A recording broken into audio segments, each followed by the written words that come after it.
Hey everyone, our guest today on Doctor to Doctor is Dr. Clarke Stevens. Dr. Stevens is the owner of Braces Omaha and the founder and CEO of Wild Smiles Braces. He's also the founder of the University of Nebraska Medical Center Dental Facial Clinic. He received his DDS degree from University of Nebraska Dental College and his MS in Orthodontics certificate from University of North Carolina Department of Orthodontics. He's here today to share his insights and wisdom from his 40 plus years in the business. Dr. Stevens, welcome to the show. Thank you very much. Thanks. I'm excited to be here. It's going to be fun. Oh yeah, for sure. So it's 40 years, huh? So the title of this segment is 40 days and 40 years. So tell us a little bit about what you were thinking when you came up with that idea. Okay. Well, it was 40 years ago that I got started in orthodontics. Yeah. I went to dental school in the late 70s, and then I got out of my orthodontic program in North Carolina in the end of or August of 79, and then my first patient I saw in January of 80. So I'm now in the 40th year. Oh wow! And, awesome. I went to dental school because I thought I wanted to be either a doctor, a medical doctor, or a dentist. Mm-hmm. And I was able to get into dental school after 2 years of undergraduate work. Oh wow! And so I went to dental school, and but I hated dentistry. I just didn't really enjoy it. Oh, really? Okay. I'd been an artist through high school and college. What I did is I made metal sculptures and sold them at art shows. That's the only job I've ever had except for orthodontics. Oh, so wow. I only worked for myself. And so during that time, I was being a pretty creative guy. So dentistry seemed to me like repair work. There was nothing that was really creative in it in the way that it was presented to me at the time. Mm-hmm. So I told my dad, I said, if I don't get into orthodontics, I'm going to be a bartender or something else. I just can't get in. So all right. I was fortunate to get into orthodontics right away, or I don't know what I'd be. So I enjoyed that whole experience in orthodontics in North Carolina. And Dr. Profit was an incredible mentor of mine. He challenged me to think about things and to grow, and I really did love that. And but you know, I started out. I had great parents, and I had one older brother. But I think a lot of times you have to have something be your base that you work from. And my parents, they probably started me out with some basic rules to love God and love your neighbor and to save some money along the way. So those things have helped me. Oh, those are good pillars to live by. Yeah. Yeah, so that helped. And then, you know, I think God gave me a talent to be a little bit creative. So I'm always thinking of new things and trying to come up with that. And that's what makes orthodontics so fun for me, is that everybody is a new creation, something new I can do. So I really like that part. How long were you with Dr. Profit? Well, that was just 2.5 years, the ortho program then. And then over the years, though, he became a little bit a closer friend in that I always went back to Chapel Hill for things. And then he also helped me design Wild Smiles Braces, not design them, but help mentor me through the process, because I didn't know anything about manufacturing braces. And I know a little bit more about it now. You know, things have changed quite a bit since I started out 40 years ago. So when in the residency, all of our patients except one were completely banded. All the anterior teeth had bands on, all the posterior teeth had bands on. Yeah. So they all got banded. Wow. And there were some early bondable brackets that were a perforated base. It was just sort of like a pad with holes in it, and the bracket was welded on it, and then that was smashed onto the tooth, and the composite material would come through, and that would hold it in place. So those were the bonded brackets. They weren't that aesthetic, but they were more comfortable to put on. So that whole concept really moved along pretty quickly after that, with indirect bonding and those kinds of things. But one of the things that happened in making braces, I mean, the twin bracket's pretty much been the same since Edward Angle developed it in 1900. But through all the braces were made out of gold until the middle 50s, and Unitech started making stainless steel instead of gold. And then they also had the concept of sending out salesmen across the country to sell this new product because they're cheaper than the gold. And Yeah, I can imagine. so that's really what got the stainless steel going, was Unitech starting that in the 50s. And then there's a thing called metal injection molding, which most brackets are made of now. And that was really developed, started by the Russians. And Really? that started in the late 60s because they were able to make you can cast a bracket or cast something, and you can cast it and it's 150% bigger than the actual finished product. So you can make the mold bigger than what you finish with. So once you cast it with this kind of resin material and you heat up the material after you take the mold apart, and then it shrinks down to the actual size. So that's the way most brackets are made today. Is it really? Okay. Before then, what they would do is they would cut a slot in the bracket. So it would be an actual mechanical thing that would cut a slot. And I believe Ormco still does that on their custom appliances. They'll cut the slot in place. And but now most of them are molded. And so that they used to change the size of the slot from 018 to 022. It was 022 originally with the gold, and then the mechanical principles of stainless steel would suggest you should use an 018 bracket. So, because it's much stiffer than gold. Yeah. So that's why there's this discrepancy. Orthodontists are very slow to change. They still prefer the 022 bracket over the 018 bracket. Oh, really? Yeah, so it's kind of an interesting thing. But anyway, that's when I got started. It was just a little bit different. There was really no phase 1 treatments, and there was surgery was just starting. And North Carolina was a big place for surgical treatment. So because he read all the textbooks. Oh yeah. So how long were you in North Carolina, and when did you go to Omaha? Yeah, so I went to Omaha in the end of 1979, and since I knew about orthodontic surgery, I thought, well, this is great. I know all about this surgery, and not very many people in town are doing it. Well, and it was because they just didn't want to do it and didn't know about it.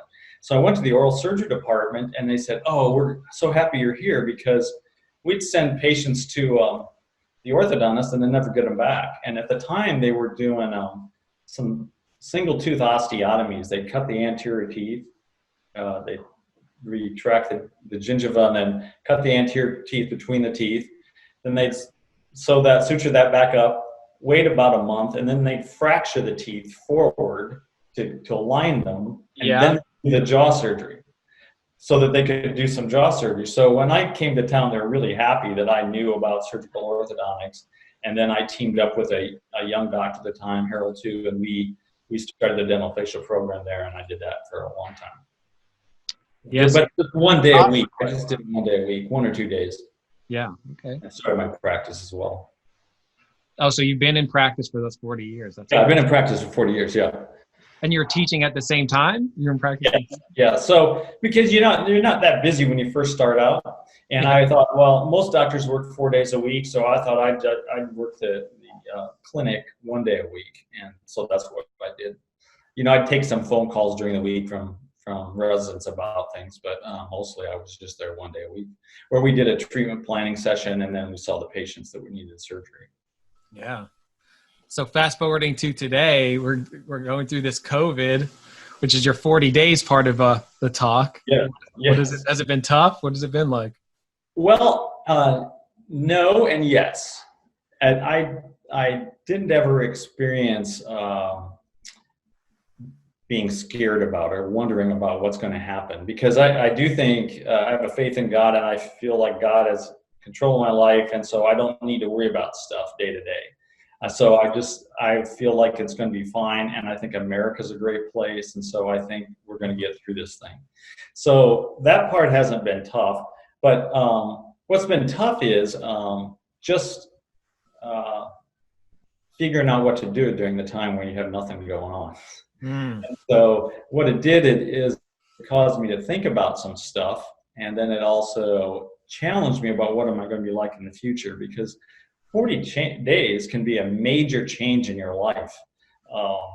You know, when you don't need like maybe, I think it's 7 times you have to repeat a task, and then all of a sudden it becomes a habit. Well, 40 days of repeating this thing is becoming a habit for everybody. And people are wondering what we're going to do with it. And I think one of the things that's become important to me is I think relationships are more important. I realize that I really like meeting new people. I like being out. I like. Yes, I agree with that for sure. Yeah, so I think the relationship thing is really super important. And then we all did stuff or do stuff that really don't matter. And I'm less interested in consumer stuff than I was before, which I don't really. I have been wondering that myself, because I mean, the whole economy is built so much on us spending, and Yes. everyone has immediately gone into saving, making sure they're really Right.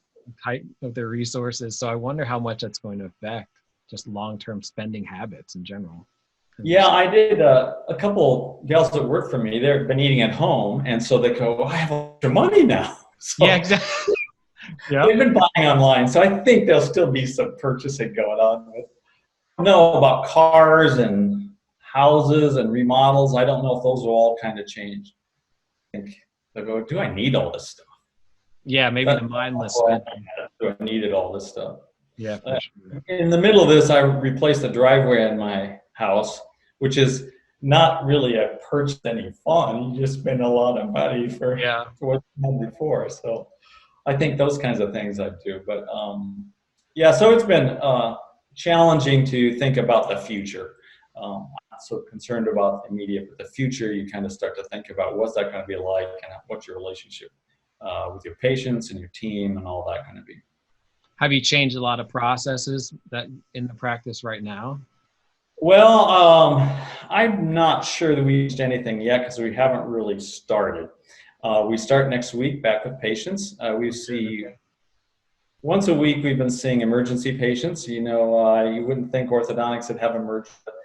I have one adult patient who's been in every week because he has some concerns, and so some people have things off and you need to fix. So there are some reasons to take care of people in emergency. So we've been we're doing some social distancing in a reception room. We've kind of marked off some chairs that not to be used, and we have a couch in there, and so we want to let 2 people sit on the couch. And then we're asking next week when patients start that they come in healthy.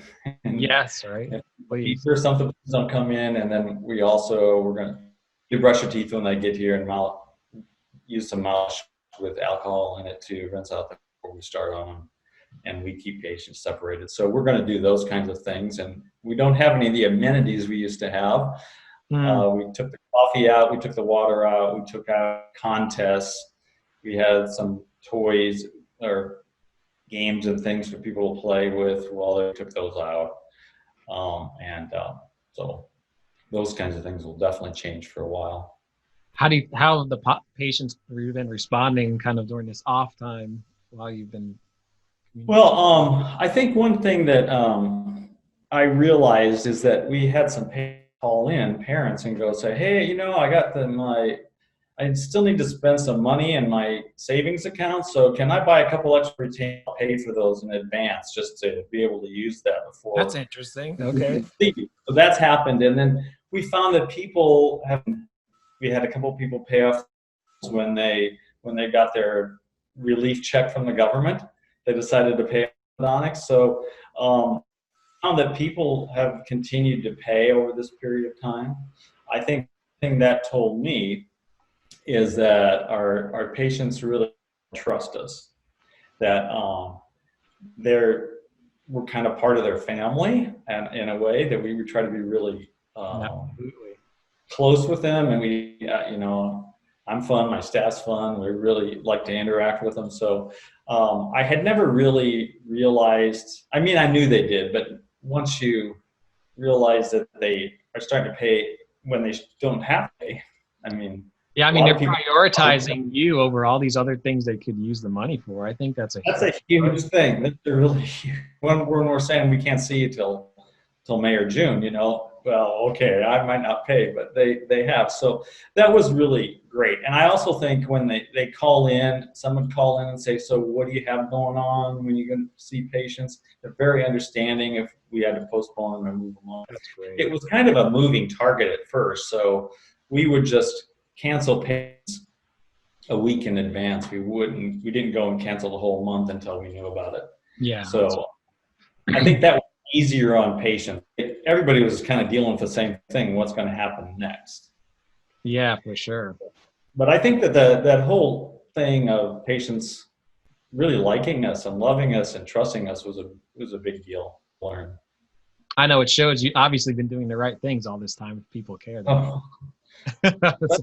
We try to. I mean, you always remember the ones that don't appreciate your care. Yeah. Oh, yeah. Right. It's like that one negative. negative. Yeah. Negative. So have you experienced a revenue shortfall? What has that been like? Well, you know, no, we haven't actually. We've been really aggressive this last year in marketing the practice, and we have seen a lot of growth. And so actually my April revenue last year was less than my April revenue of this year. And we didn't do any starts. So that's great. It's interesting. It's really interesting. Yes, I know people paid in advance. So it was an incredible thing.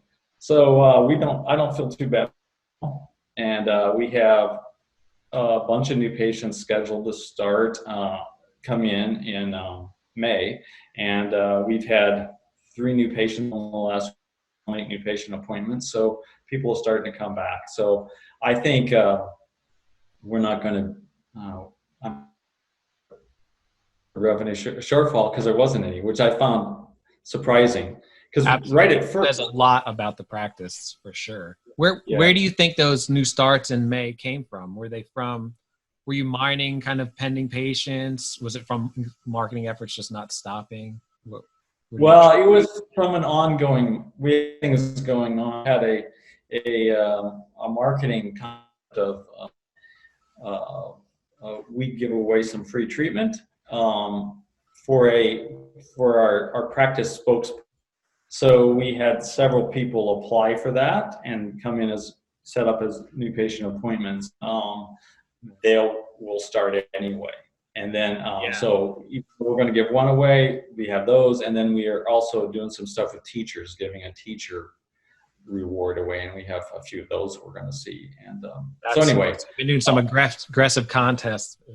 Yeah. So, because we thought about like, expensive to continue to do that. Should we quit and not do the marketing? This is probably the best time because there's nothing out there.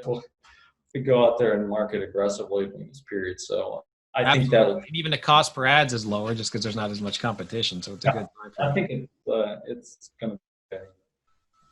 So has profitability been good? The revenue's been the same. As profitability been just as good? Well, that's one thing I started to look at a little bit.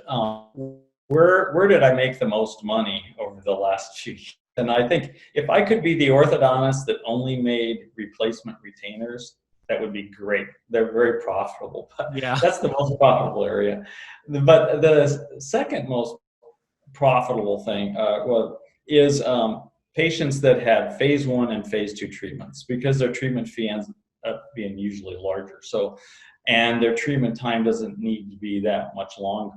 And those phase 1 and phase 2 are probably the most profitable. The next is braces, and the least profitable are aligner patients.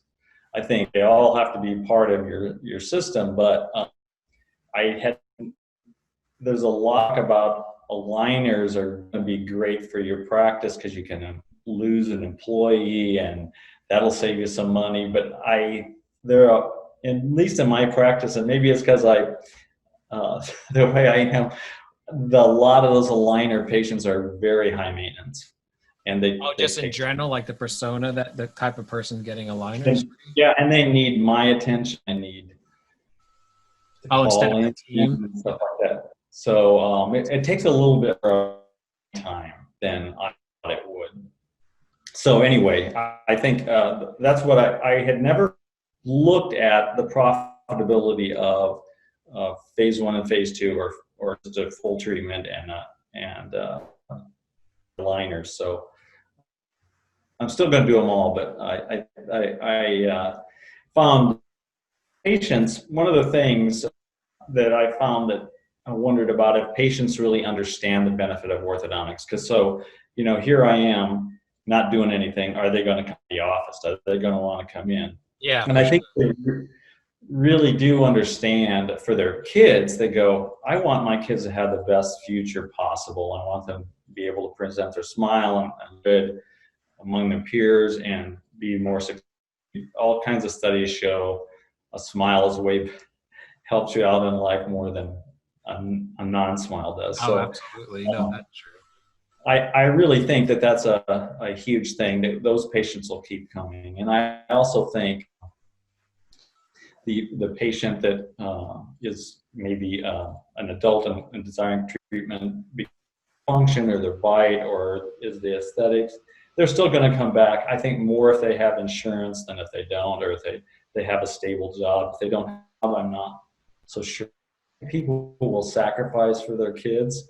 And one thing that I noticed a few years ago, but I didn't really think about as much as I have over the last few weeks, was that I had patients and they had braces as a kid, bringing their kid in when they're 7 or 8, and they say, okay, can we get started with something now that's going to make it easier for them? Yeah. And North Carolina, and Bill Profit was one of the first guys out there, did all these 2,500 patients, did some phase 1 treatment and phase 2. And he saw no benefit to doing phase 1 treatments compared to doing it as later on when they're teenagers. So that was what I always told patients. Yeah, that's interesting. But if the occasional parents, I don't know, for my child, if you started, I did. I accommodated them. And I say that I think that my results are because if they have, most patients come in with a little bit of overbite, overjet, and they need maybe a palatal expansion at some point, or they might need some sort of appliance to make their jaw grow. Even though it's not any more efficient as a young person than it is as a 12 or 13-year-old, I think you get compliance a lot better, and then you can get that done. And also, if the patient doesn't happen to respond to your growth, then you're in a perfect place to say, okay, now that did not work. We have to talk about doing jaw surgery or a compromise that doesn't fix your bite completely. So it really helps me communicate with the patient what they need to do. So I think it's kind of a nice thing to do a phase 1 and phase 2, because you can get the skeletal result you need and then finish up phase 2 in any way they want to. Phase 1, it was perfect for my Wild Smiles brackets, or they like the colored ties, they like all this. They want people to see them wearing braces. So they love that, and I think a little bit more control when you put braces on than you do with aligner therapy. As far as the anterior placement of the teeth, the rotations and those kinds of things, I think work really well with fixed appliances. They don't always work with Invisalign or any other kind of alignment. Yeah, so you've really become a fan of phase 1 over the years. That's interesting. Yeah, and I think now more than ever, because I think people are going to come in and ask us to do some stuff, maybe a lower cost.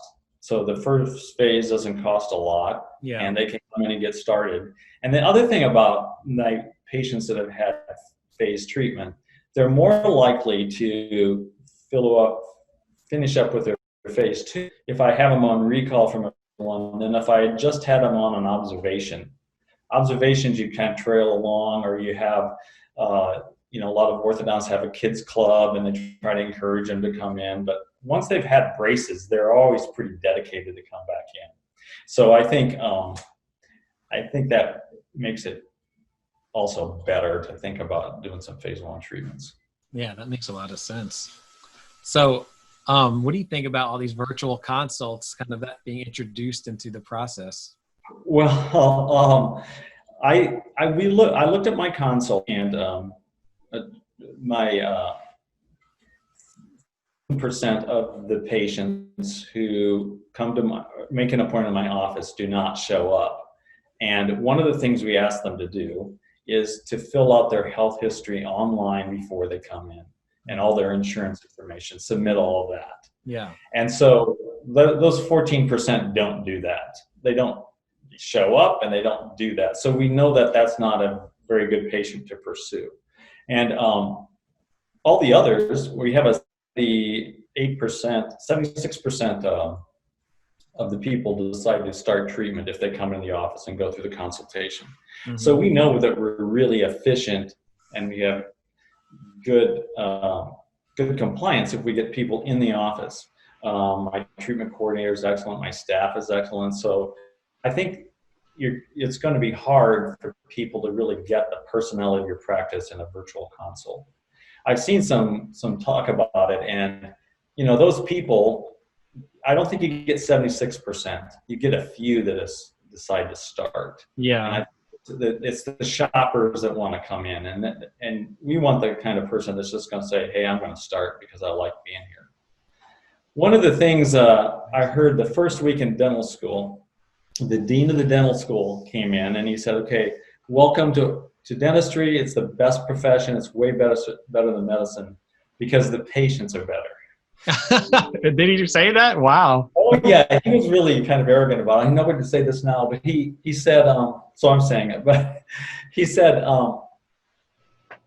most people that go to the dentist regularly are excellent patients. So you're going to build your life around about 30% of the population that values what you're doing.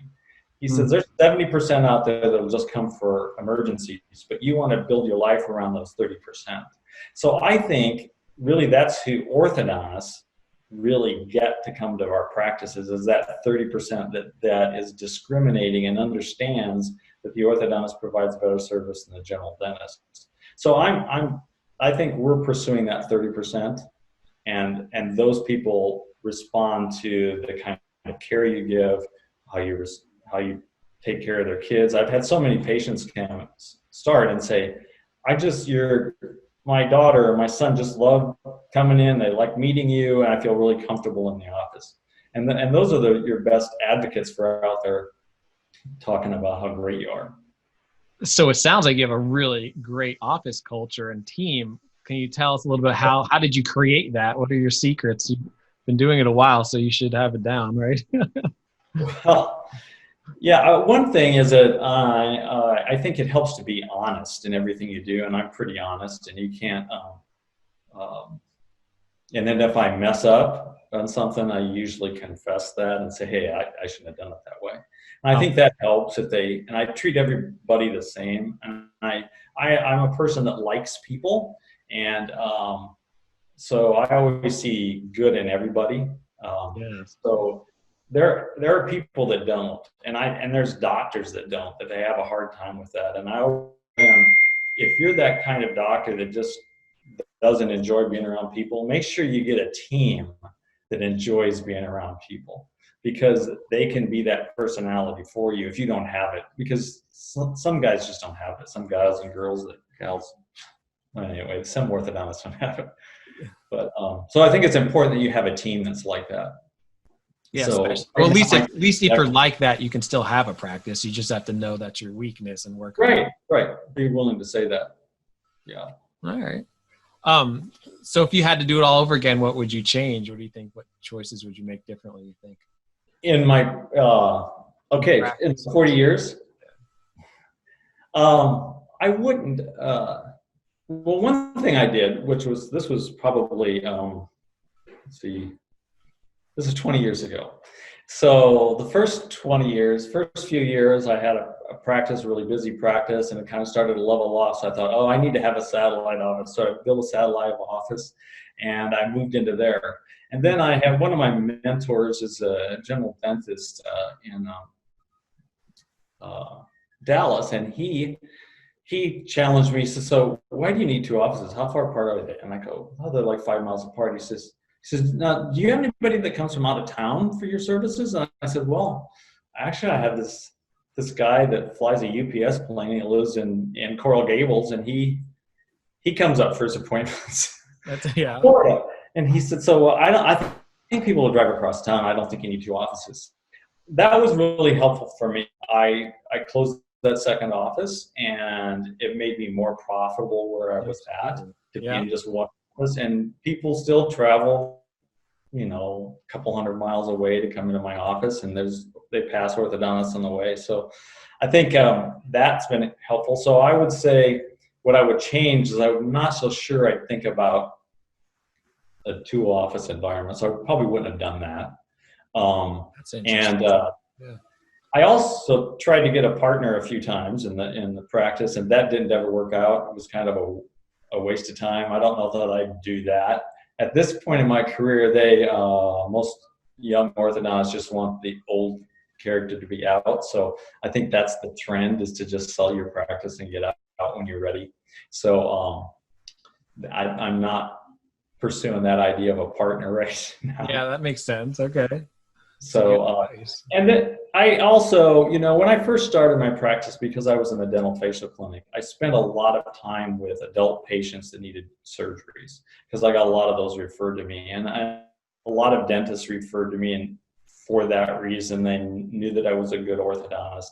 But I did not get as many teenagers at that time. And I didn't aggressively pursue them, and I wish I would have them, because there's nothing better than young patients. I think, if I remember this correctly, Neil Kravitz has said, near is better than far. Somebody close to your office is better than far. Girls are better than boys, and young is better than old. Yes. That's true. That really works great for orthodontics. So, then did I say girls are better than boys? Yeah. They says that too, yeah. So. Their daughter would be beautiful. Yeah, that makes sense. Do you have an opinion about just sharing office space with the dentist? I had a classmate in dental school that started a pediatric practice and dental practice after I started mine, and he said, "Can I just work out of your office 2 days a week?" Yeah. The 2 days I wasn't using it every day, and he was going to work the day I was teaching, and then on a Saturday. And I said, sure, that'd be fine. And that brought me no new patients. It was just a hassle. I don't think it's worth sharing space. You can make enough money in orthodontics and have your own space. I think you should just keep it and not have to worry with that. I've done some real estate development and rental houses and duplexes, and they're just a distraction. And that's good advice right there. So just stay focused. It sounds like overall keep control of your own house, Right. And also, I think it's really important to continue with education. I think you need two kinds of education. One is a little bit about business, but you can get that a lot of places. But I think you really need to always pursue being a better orthodontist, to try to do your treatments better and keep up with whatever the new things are. And there's about every 10 years there's something new that's a little bit different. But, what is in the last 40 years or so, what do you think was the best invention, the biggest innovation that really changed the practice for you? Oh, besides Wild Smiles, I would say. Of course. Absolutely.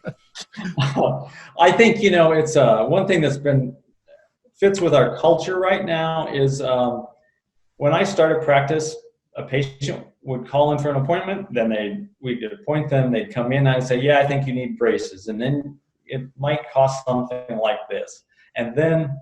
But you need to come in to take records. And so we take impressions and we pour up plaster and we have these models and we'd have a consultation and show them. And then we'd have a consultation and schedule that. So they'd be in the office for 3 times before they'd get anything. Yeah. And now we see patients and we want to close them on that first day they come in. So we get the records, we talk to them, and we have a good experience for them. So that part is totally different and way better, because that's where our culture is now.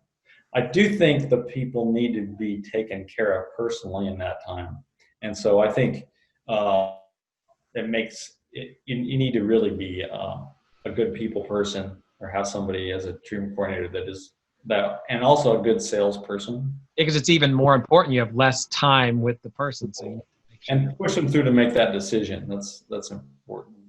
And I think, certainly aligner therapy has changed a lot. When it first came out, I thought this is really clever. And I thought what was really clever about it, one part that was clever is that a non-orthodontist thought of it. It was a former patient that knew when he jammed on his retainer, his teeth got straight again. So he thought, well, I'll run this as a project. He was a resident, a graduate student at Stanford. So he the venture capital project he put together, and then he got it funded, and then it went crazy. Oh, wow. And, that's interesting. Yeah, it's an interesting deal. And those first aligners were not very good compared to what we have today. What are your thoughts about phase 1 Invisalign? Well, I have only one patient in that, and it was a difficult treatment plan. It was difficult to get Invisalign to want to do it the way I wanted to do it. And so, because I used Invisalign, but this is a friend of mine's daughter, and usually the parent is the one telling you that they don't want braces for their kid. I want Invisalign. So the dad really directed that. And so that's interesting. She has a small lower jaw. She needs her jaw to grow. And so I recommended to her so we put some braces on and move the upper teeth forward to do that. And he didn't want to do that. So to get Invisalign, it was 20 aligners she had to wear before you got enough overjet to start doing the class 2 advancement.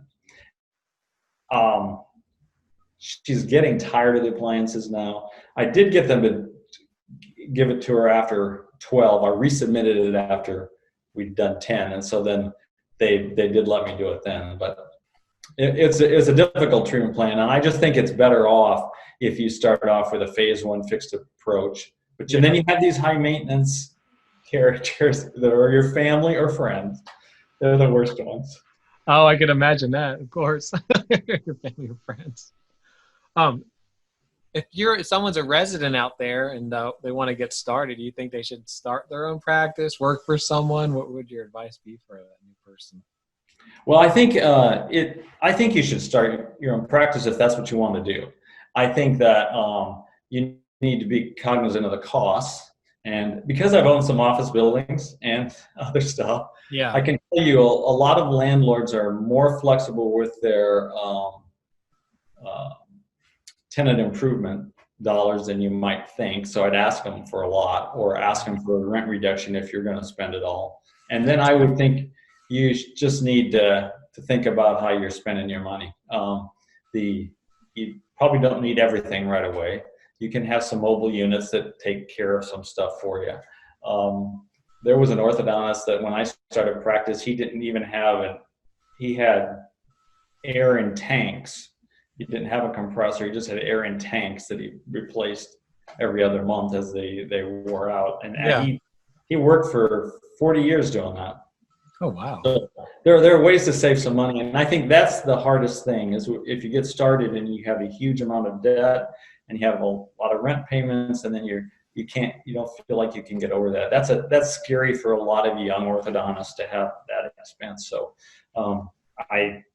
I still don't have any wallpaper in my office. My first office, I didn't put wallpaper in. I didn't put any carpet down. I polished the concrete floors, which was really extremely modern in the early 80s. Absolutely. And I didn't put a ceiling in. I sprayed the ceiling, had it sprayed black and spotlights and stuff like that. So it was a really cool office. But I just keep your expenses down. And I think you can do it. That's great advice. Just take the leap and do it.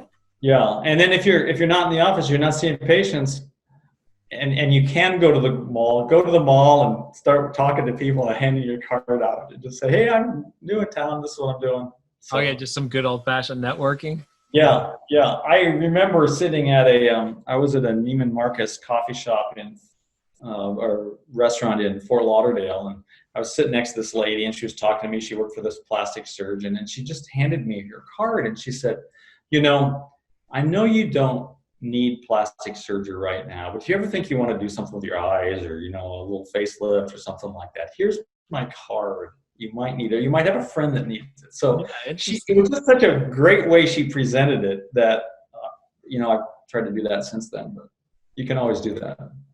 So where do you think, besides networking and kind of working with doctors, getting more referrals, what other kind of marketing you think someone who's established or new should pursue? Well, I think, you know, right now the rage is social media stuff. So, and mothers are on Facebook and Instagram, patients are on Instagram. I've been doing quite a bit with TikTok. I don't know. Have you? That's smart. Good move. Yeah, I do a joke of the day every day on TikTok, and you know, patients kind of think that's cool. But I just got started with that, so I can't wait till next week to start asking them to get on that and do it. Even though I'm embarrassed myself at looking at some of the stuff that's put on TikTok. Yeah, keep mine pretty nice, but so I don't know how that goes, but I think you have to be cognizant of what's going on socially and make sure you're part of that. And I think social media right now is where it's at. And, you know, also helps if you're married, have kids, and you get your kids out and your wife or husband starts talking about what's going on, and you're an orthodontist, that works really well as well. Yeah, it's really feeding that word of mouth for sure. I agree with that. So you're saying Wild Smiles in regards to phase one. Why is it so perfect for phase one? Well, the Ohio State University did a study. They were going to figure out what do patients think is an aesthetic appliance. And so at the last minute, they threw in Wild Smiles, and they found out that kids between the ages of 7 and 10, 70% of them will pick Wild Smiles or some variation of Wild Smiles with colors. 70%. If you move it up to page 12, it's 40%. The ones that are even interested in the clear kind of appliances, they're usually 16 or older. Those kind of patients care about that. But the younger ones want people to know they have braces on, and so the young patients, it's really a good thing to use them, and it can be fun for them, and then they can get all of that worked out, and then they can either do it again if they want to. And I've had that, you know, I want, you know, hearts this time. I had flowers last time. I've had that happen, and it's amazing. Adults pick them. I had a salesman that worked. That came in, and he was like 40 years old, and he says, well, since I'm going to have braces, I think I want those diamonds. He says, I want to talk about them when I go in and see my customer. Yeah. You just never know. You know, that's true. I mean, that makes sense. Have a problem. I had a patient, she is one of these people that goes to Disney World or Disneyland every month. And so she was 50 years old, and she had hearts and stars and flowers on every other tooth. And she had fancy clothes on and stuff. She always was fancy. So there's just some adults that'll do anything. So, and we're going to have some Disney stuff in the next couple months with the Wild Smile. So that'll be fun. Yeah, a little bit of announcement about that partnership. That's very exciting. Do some Disney branding. It's taken a while to do that. It's not easy to get Mickey on your side. Yeah, absolutely. I've been watching some stuff on Netflix about Disney, and it's just incredible. I'll tell you, that brand is so over these 40 years of practice, what is kind of the big takeaways? What's the advice you'd like to give everyone out there? Well, you know, I think just for this whole 40 days, I realized it took me about 10 days to adjust to not doing anything. What's going on, and just kind of wondering. And then another 10 days to relax. So it took me like almost 3 weeks to get like totally relaxed and figure, okay, this is the routine I'm going through. And then I started doing what I've been, monitoring all the numbers and stuff in my office and thinking about what's really going on. And so now, then the last few days, I've been thinking about how are we going to make this work in the practice. Yeah. So I just feel like when a young person comes in my office, I'm going to say, hey, you know, we can do these things in phase one if you want to do it. We can wait till phase two, but I think, or full treatment. But sometimes people come in and they want to get started, and I've discouraged them from starting, mostly because of the North Carolina profit studies. But I really those patients that have forced me to do it, kind of asked me to do it, I realized that they actually ended up getting better results. I think everything just works out nicer because I wish I could say I was a perfect orthodontist. Not every result is exactly perfect, and if I have two chances, it's probably better than if I just have one. Oh yeah, that makes sense. Luke wants to know, what is the ideal clinical application for Wild Smiles? Well, I think the ideal clinical thing is when a patient wants it.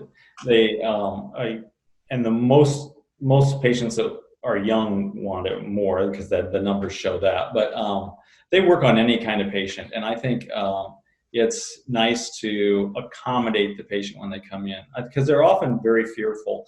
I remember I had an assistant that worked for me, and she wasn't a real people person, and she was German. She liked everything all done exactly the same. Okay. She didn't really like Wild Smiles because she couldn't get it set up before the kid walked in the door. You'd have to ask the patient what they wanted to put on. Yeah. But what it did is it generated some conversation with the patient so that they were in the room, you know. Sometimes the kids just sitting there and they got their lip stretchers on, they do all this stuff, and they really don't know what happened. But this actually generates conversation. And the other thing, I think it's really been great for me too, because if I see a kid doesn't pick them, then I know that kid is pretty much an introvert and doesn't really want to talk that much, or they might have something else that's more interesting. Yeah. If they like they might be a gamer or something like that. So it gets me to think about them differently and then ask them some questions. So my interaction with them kind of improved with Wild Smiles. So I just think anybody that you want to have a really good relationship with, let them pick what kind of appliance they want. I know when I started Wild Smiles, I had less people pick clear braces than they did before. It dropped about 10%. Yeah. And nobody likes clear braces because they break, they're hard to get off, and they don't really look that good. Orthodontists don't like them that much. They don't slide as well. The wires don't slide through them. So yeah. So really empowering that patient is really right. Yeah, it's empowering the patient. Yeah. Well, so if someone wants to learn more about Wild Smiles, what should they do? What is the best way to get in touch? Oh, well, they should just go to wildsmilesbraces.com and give us a call. And we also have run an ad on the back of the AJODO, so that we're easy to find in print. Oh, so, yeah. Davenport is the guy that runs that, and he does a super job with that. Someone wants to know if you have a favorite quote you'd like to leave us with. Oh, that's funny. I do quotes every day and I forget. But, you know, I think one thing that's, when I heard it, I realized it's everywhere in some form. But I guess Winston Churchill was at at St. Louis University doing a graduation in the early 50s after he got they kicked him out of office in England. They didn't want him after the war. And so then if you've ever been to St. Louis in the summertime, it's impossibly hot. And so this was all pre-air conditioning. So, you know, it'd gone on a long time. He gets up to the podium and he says, never, never, never, never give up. And then he sat down. So that's a perfect presentation for him, but I think that's it. If you have a dream or something you want to do, never give up. If you practice, if you think you want to start your own practice, just go ahead and do it. And I think I always tell people when I've given talks about Wild Smiles, you know, I didn't really give up because nobody wanted to make them for me, so I started doing it myself. But I didn't give up, and it's proved to be a good thing that people actually like my idea. And so it's I would say just don't give up. Don't lose that dream you have. Awesome. Great advice. Well, Clarke, thank you so much for your time. Thank you. Great talking to you. Bye. Take it easy.